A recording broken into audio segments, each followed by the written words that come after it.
jafandul lu tax su ma yeboo di la ñaanal yoo yaay ñàkk rek.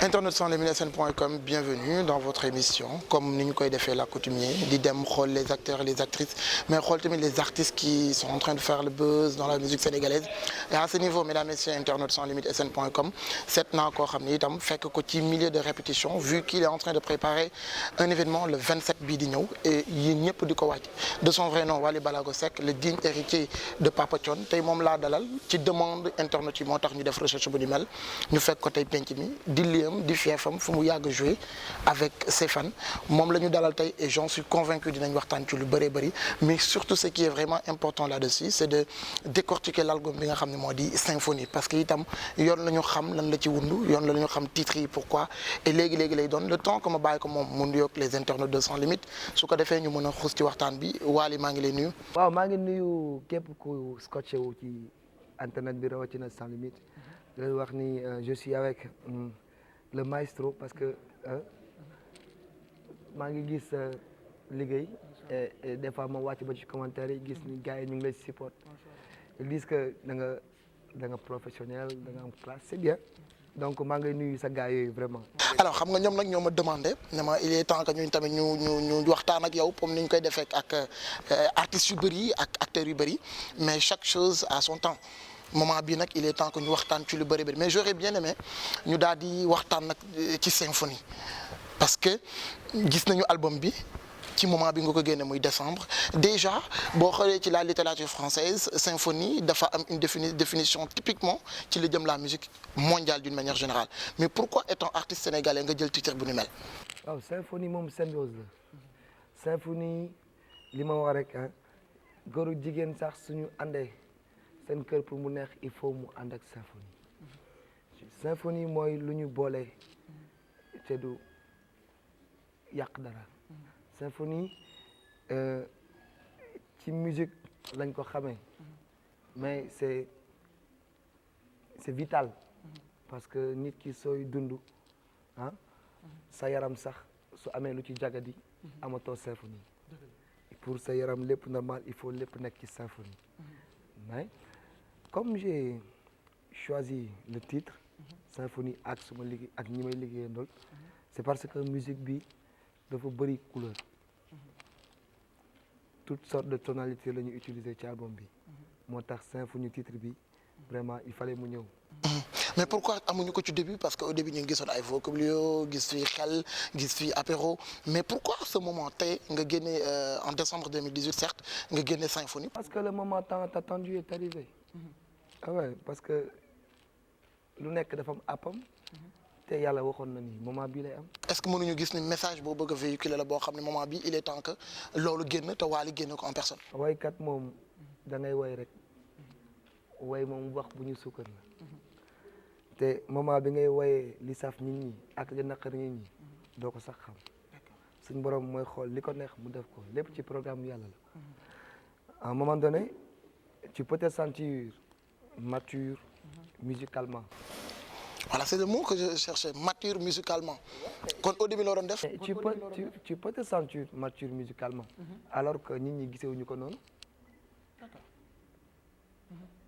Tu peux ne pas voir l'aspect maturité. nit ñi gis ko ci yow. mais yow en personne lan nga gis. maturité musicale. donc au début lan la ñu mënoon a waa jàpp Wally moom la doon def. de la musique. maturité bi fu mu nekkoon. c'était pas venu. donc au début mënoon nañu jàpp da nga doon fo. non c'est de la musique. j'ai dit une maturité musicale. Et cela ne veut pas dire que je faisais pas de la musique. Tu peux être un jeune. Être dans le bon chemin. Aller à l'école. Apprendre le Coran. Et de ne pas être mature. Parce que tu n'as pas l'âge qu'il te faut pour être mature. Absolument. Alors, pour être mature musicalement, il te faut du temps, il te faut apprendre beaucoup de choses. Et j'ai appris, j'ai compris. Et là, j'ai pas honte de dire que j'ai grandi musicalement. D'accord maintenant nag damay bëgg ñu ñëw ci titres yi ñu daal di koy décortiquer dootuñu ñëw ci symphonie parce que déjà leeral nga ko mais dafa am beneen boo xam ne da nga laal ce sont des jargons qu'on a l'habitude d'utiliser lu ci mel ni taxi lu ci mel ni love. jargon veut dire. Jargon c'est-à-dire loo xam ne la nit ñi tàmm nañ ko utiliser par rapport ak seeni waxtaan vous comprenez maintenant taxi xam nañu fii Sénégal du Sénégal sax moo ne boo dem taxi la ñuy wax love mais pourquoi nga def mélange de deux mots taxi love alors que c'est vraiment différent. waaw c'était pour créer beneen aspect wayu mbëggeel parce que les taximans ils ont leur vie à part leur taxi ils vivent bien. Et après le boulot ils partent chez eux dañuy dem seen kër nekk ak seen jabar ñi nga xamante ne amuñu jabar am nañuy copine tu vois et pour mu différencier un peu parce que daf may dal pour mu mbëggeel bi bañ a nekk typiquement mbëggeel boobu je voulais chanter les taximans alors ma jël taximan lié ko ci vie réelle am comme ni ma koy xalaatee ni taximan bi su paree wàcc liggéey dafa war a dem këram ma choisir taxi love. alors mais bu ñu dégloo son bi gis nañu au début commencé nga wax rôle taximan bi ñu dem ba ci kanam nag nga indi mbëggeel pourquoi le changement radical. c'est pour différencier divertir un peu. d'accord c'est cool alors ba tey tamit ci album bi la ñuy desaat am nañ beneen titre muy désolé nag li mu wundu bëri na mais dañuy dégg ci biir message bi nga débuté ah su fekkee dama lay déranger désolé nga baal ma teg li nga ciy teg lan nga ci ban message nga bëgg a véhiculer ak sa cible ñan la exactement. j'ai dit si être aimé par les uns peut faire mal à autrui désolé. Si séduire le monde par mes mélodies te détruit, je suis désolé. D'accord mais titre bi c'est important muy désolé nga mel ni kuy wàllu di jéggalu mais jéggalu leer na mais est-ce que du parfois du ñu mën a jàpp ni parfois ci yenn ñiy dégg waali par-ci waali par-là il est ngay baalu ak. xam nga way moom ku nekk ak ni nga koy déggee. kii ko yëgee ni jéggalu la mën na jàpp jéggalu. kii ko yëgee nii beneen aspect la mën na jàpp boobu parce que da ngay way da ngay way rek nga sànni am na ku nekk philosophie ak ni mu koy gisee parce que loolu moo tax philo existé absolument ku nekk ak ni ngay gisee nit ku nekk am nga sa gis-gis et désolé titre la boo xamante ni lu nit mënul moytu la mën nga nekk sa liggéey di wax pour bien faire alors que yaa ngi yàqal wala yaa ngi déranger am na ñu mu neexul et ça te coûte rien de dire désolé. d'accord woyal lii bon j'ai beaucoup entendu tout le temps yéen seen mbokk journalistes yi suñ ma waa lii pourquoi yow da ngay way ASC bi way sa gars yi ça j'ai voulu répondre. ñun nga tontu ñu ci naka. c'est-à-dire wax leen ni way mën na neex dëgg la su amee ndeysaan na fekk la nga cay wax mu doon li mu neex ñi lay déglu. mais est-ce que ñoom li ñuy wax ne toujours way yaayu kii baayu kii way kii ñu jug baatre est-ce que nekkul ñoom foofu la ñuy waxee. est-ce que mën nañ ko jënd Sénégal. mais bu ëppee nag. alors est-ce que mën nañ ko jënd Sénégal dama la poser question. non mënta dem mais mënta dem. waaw mais bu ëppee. ok bu ëppee mu nekk ki nga xamante ni yàlla chanceal na ko ay nit yéene ko di ko may. c'est pas destiné à tout le monde. ngay woy ñu jël xaalisam di la ko may. liggéey ko ba pare ñëw may la ko. chance yàlla koy jagleel nit chance la. et alors bu ko Wally Seck amee. suñ borom moo ko jagleel chance la na ko sant yàlla sante ko ñu koy may. parce que sa mbayaan ñu fen fii lañ ko fekk. diw mooy sa maam. nga gis sa bopp kontaan. yëg sa bopp fii lañ ko fekk. alors mënul ñàkk ci dëkk. ok du ma ñëw ci daf may dal parce que leer na brosé nga ko sànq mbëggeel la boo xam ne da nga ko wax d'une manière philosophique muy le nom daf may dal alors dama may bëgg a ñëw ci benn boo xam ne nag je pense bien que ñu bëri dañu magnifier titre bi ni mel parce que thème la et message booy véhiculer muy yóbbante lu original. mën nañu jàgg nañu gis Wally mel noonu mais bii pas dañu gis nga gën a accentuer sur les thèmes vraiment des messages yooyu véhiculés par rapport ci xale par rapport ak ci famille par rapport ak ci éducation pourquoi choix boobu. waaw xam nga bu ñu nee xale thème la alhamdulilah comme nit ñi gisee nañ ko thème mais avant may way xale way naa gone kaay gone ma xelal la absolument boo tollee ci ndaw te patati patata patati patata way éducation way étudiant mais bu comme léegi actuellement la gars ñi gis ni Wally way na thème alhamdulilah peut-être moment bi lañ ko gis. est-ce que nekkul gis maturité bi nga doon wax moom lañ gis ci yow. alors c'est ça en fait di nga jàpp ni yow tu es mature alors que nit ñi gisuñu ko nga jàpp ni yow tu n'es pas mature nit gis maturité ku nekk am na sa philosophie suñu borom daal moo yor programme am xool li ko neex mu def ko. yóbbante way la boo xamante ni kàddu yi ma ci wax sax bëriwul xale bi ma gis ci mbedd mi chaque jour taf nga domb ci mbedd gis xale sa yaram daw absolument man su ma amoon doole su ma ko mënoon ku yalwaan ma ramas la yow waaw su ma amoon doole su ma ko mënoon waaw ku génn yalwaani xale bu yalwaani ma ramas la d'accord nangu la teg la ci bërëb nga jàng mais aw ma doole bi. mais est-ce que yaakaar nga message bi ma ngay yegg fu muy war a yegg. c'est pas parce que Wally Seck way na ko mais avant moo koy way ay nit kaas nañ ko ba tey tax da ngay nekk sa oto mu sedd guy 19 heures moins sedd guy nga xam ne yow sa biir oto sol nga lu diis sedd na sa biir oto nga gis xale bu yalwaan âge mu am sa morom doom mi ngi kot yi ci seddaay bi te amul choix parce que bu yalwaaniwul bu demee ñu laaj ko ana saxal dañ koy dóor c'est pas logique. absolument boo demee Maroc am na yalwaan mais dañ leen tere ñu yalwaan nii dañ la wax jaayal mouchoir d'accord wala ñu jox la benn ndox ne la jaay ko jaayal pour bañ sax yalwaan bi en fait je pense que buñ ci jëlee matuwaay yi ci war mën nañ sax yalwaan yi waaye day heure. d'accord mais clip bi yaakaaroon ni dafa moderne par rapport ak message bi nga parce que gis nañ quelques séquences yoo gis xale bu jox dara mais vous pensez pas que c'était trop luxe par rapport ak message bi nga véhiculé. non j'ai voulu montrer que être bien entouré bien encadré ne veut pas dire que dañ lay bàyyi nga nekk ci lu la neex. parce que les gens mbedd mi boo demee Anse Bernard wala fenn yi am na ñoo xamante ni seen waajur yi dañoo liggéey ba am lu ñu am mel nu ñu war a mel teg ko ci yoon am nañ fa ay doom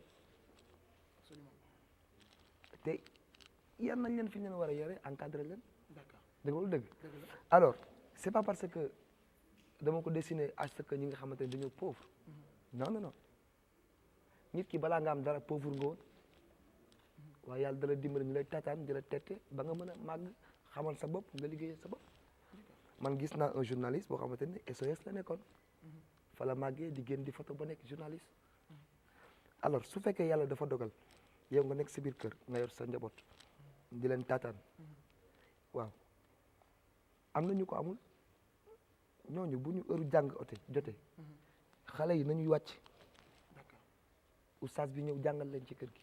mais juste pour ñu tëj parenthèse boobu lu jëm ci yóbbante sànq wax naa la ko mais dafa mel ni laa mooy ba xam est-ce que am nga ci retour par rapport ak message bi nga véhiculé ci biir titre bi di yóbbante.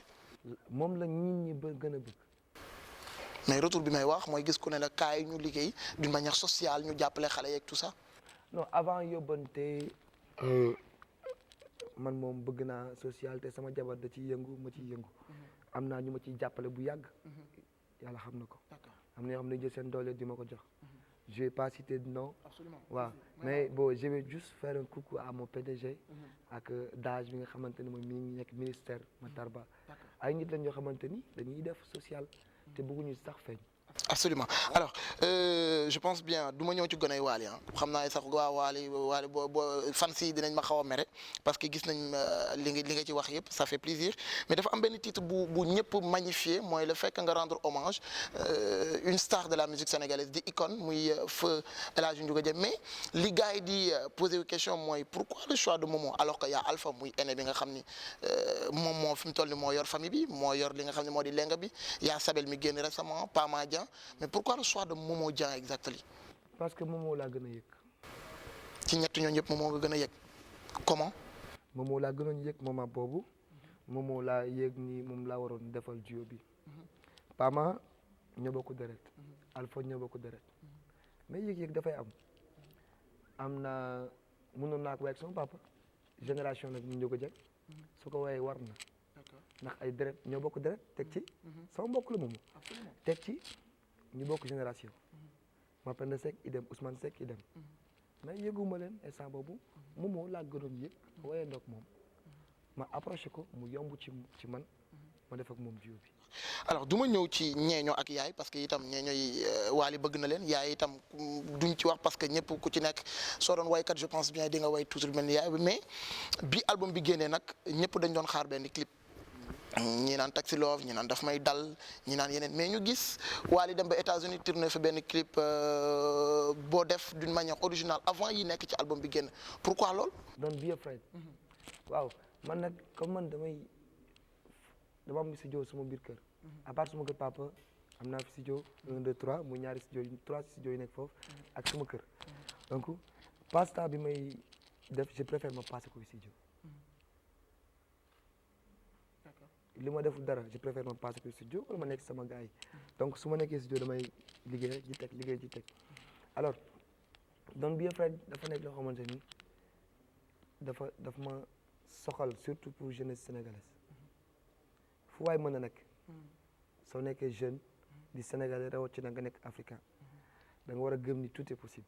waaye nag fi nga ko tourné c'est trop nice de tes gars yi est-ce que duñu xool clip bi ba am envie dem foofu noonu job beneen job que yow toog seen réew job fi.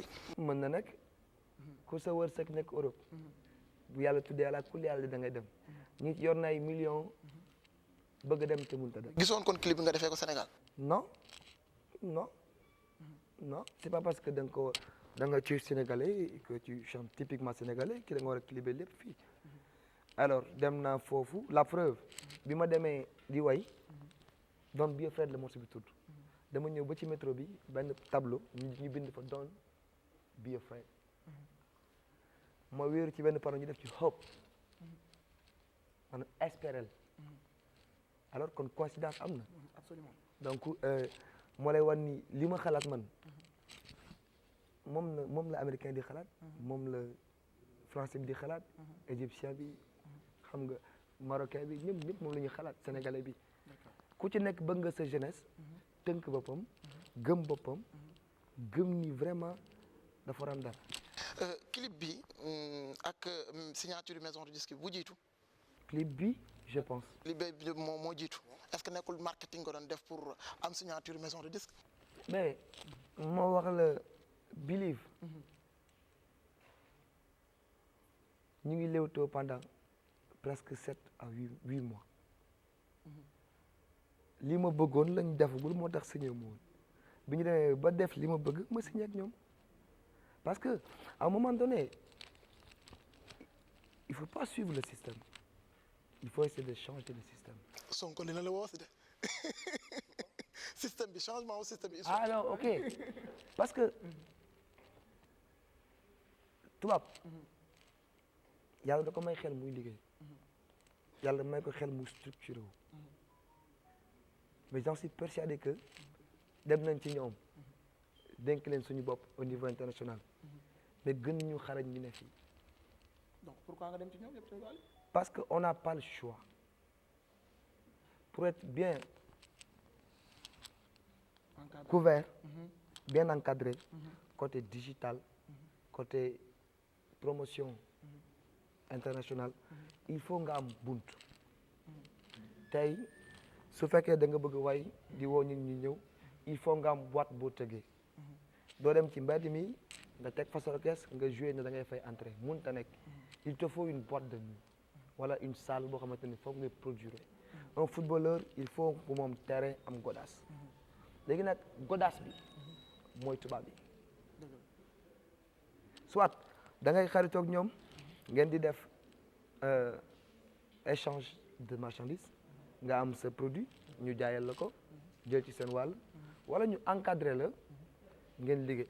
ñoom nan lañ la tegal sur la table pour signature bi lan lañ la tegal pour internautes yeeg fans yi xam ko. man moom ala kulli haal incha allahu dama gëm ni dama war a indépendant man moom bu soobee yàlla du ma signé mukk contrat bu ma tubaab di tënkee.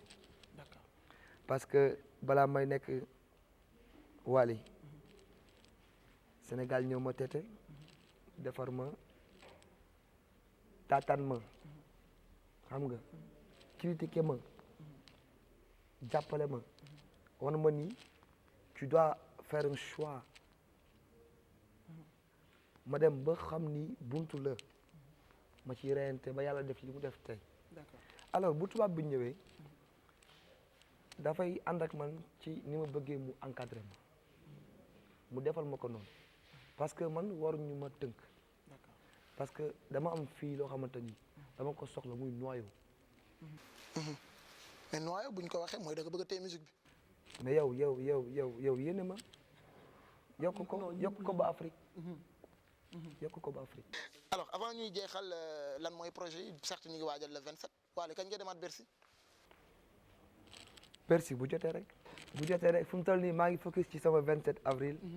incha allah. mais gis nañu léegi Wally dafa jël Esplanade si cette Esplanade Grand Théâtre Esplanade bien vrai que bu demande bi bëree offre bi dafay am nu muy mel moom itam mais pourquoi instant bii ni gisoo stade yi rek nga dem Demba Diop wala nga dem Amitié wala ba. waaw stade bi moom su ko laajee rek ñu dem mais xam nga bëgguma defantu bëgguma woo ay nit ñu ñëw ba stade boo fu ñëwee concert la concert nag dafa am lu mu laaj. d'accord dafa laaj moyen def son et lumière waxuma concert bu ñu la engagé nga dem jouer mais man su ma demee ba tëggal sama bopp concert di ko def yóbbu stade dama bëgg ku fa dugg xam ni stade bi stade la waaye soppi nañ ko. d'accord et dafa laaj moyen. mais mi ngi sa xel quand même. waaw mi ngi sama xel parce que anniversaire bi may def nii dama koy def ak ay difficulté financière. non dama koy def ak ay difficulté parce que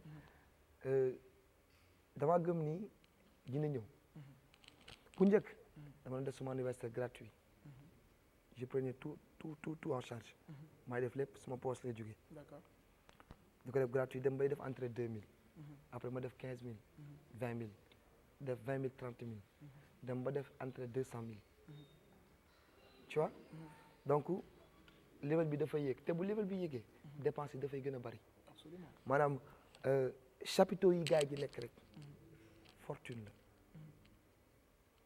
yi ñuy toog ok scène ba fay tegu panneau écran yi fay tegu fortune la. d'accord dafa laaj préparation et vraiment 27 avril bi dafa diis.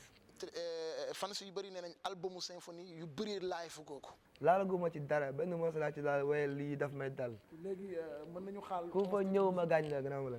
on citrie. ku fa ñëw Grand Théâtre ma gaañ la. atiwa maa ngi lay remercier bàyyi la nga tàggatoo ak les internautes de Sans Limites su ko defee ñu daal di lay mën a libérer. waaye di kontaan rek di wax ni aussi su fekkee wax naa lenn lu déranger nit je suis vraiment désolé comme je le dis parce que tamit xam nga nit laa rek te damay may pression dama war a wax mu jub ma war a wax mu dëng que di ñaanal Sénégal jàmm di ñaan le 27 avril ñu fekkee ko jàmm kenn bañ a manqué ñi fay ñëw ci bisimilah ñu tàmbali ko ci bisimilah jeexal ko ci alhamdulilah di leen ñaanal jàmm yow mi ngi may sénégalais yi li di may ñaan sénégalais yëpp nag ñu feetu inchallah le 27 avril. merci beaucoup internaute sans limite sn.com ça a été vraiment plaisir de vous servir accompagné de Wally Ballago Seck. alors di leen jox rendez-vous très prochainement ak keneen lay doon n'oubliez pas site baa ngi noonu www.sanslimitesn.com lépp luy actualité politique sportive culturelle lépp lu leen bëgg mi ngeen ci biir waaye itam dem leen suñu chaîne YouTube abonnez et faites ce que vous voulez Sans Limite est pour vous aujourd'hui j'ai fait l'émission à Sans Limite avec Wally Ballago Seck merci beaucoup et jaajëf.